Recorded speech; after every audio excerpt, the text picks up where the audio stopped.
So you want to learn how to draw hands. Well, the first thing that you have to do is learn the anatomy.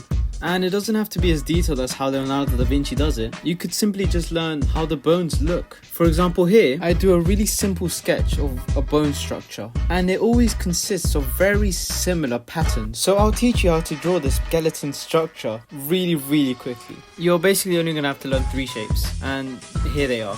This sword looking kind of thing. A ball.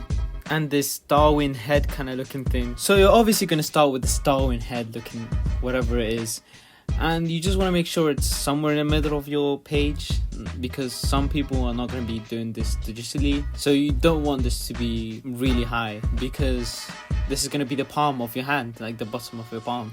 This little bit that sticks out right there is where you're going to draw your thumb, and the rest of it, this whole little area, which it probably should be a bit wider, but this whole little area should be where your fingers will come out.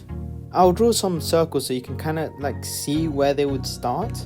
Now we're going to reduce the opacity and draw the length of the fingers.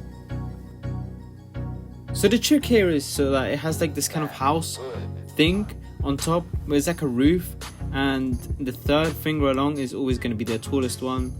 The second one from your left is going to be your second highest one, and the other ones are from low to high. And your thumb is just going to be your thumb. Well, you're going to have to learn some simple maths. From finger to palm, there's going to be a ratio of 3 to 1. Then at the end of each of these little finger things, just draw a circle. Then from the next line that you do, compared to your previous line, is going to be a ratio from 1 to 2. And then the other lines are just going to be a ball, then slightly smaller, then a ball, then a slightly smaller line. So don't worry too much about it. As long as it looks right, then it should be fine.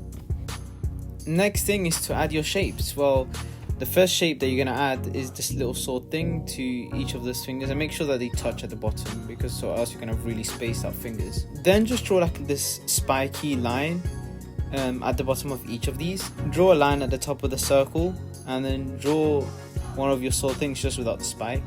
Draw the circles between them. Another sword thing without the spike. Circle between them, and then the actual spike at the end with your last one. Just do the same thing for your thumb as well, and you can just outline the rest. You can do the last few bones if you really want to, but you don't have to.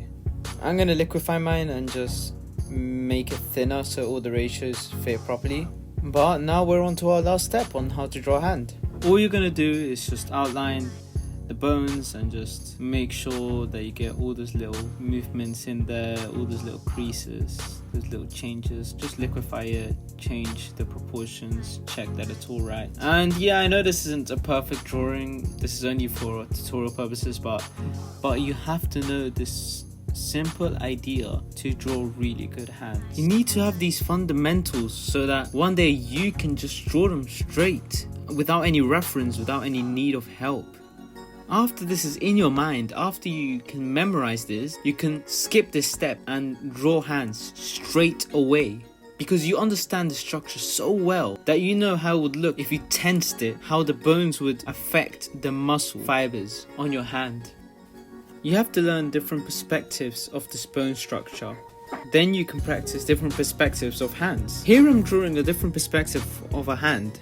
And this right here is one of the paintings I'm working on right now. You can see that I completely understand how my hands work.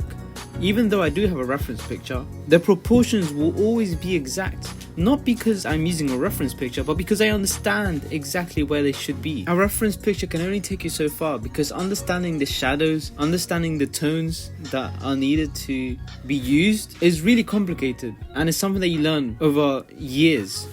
So just remember the fundamentals and continue practicing. It will get way easier the more that you practice. See ya.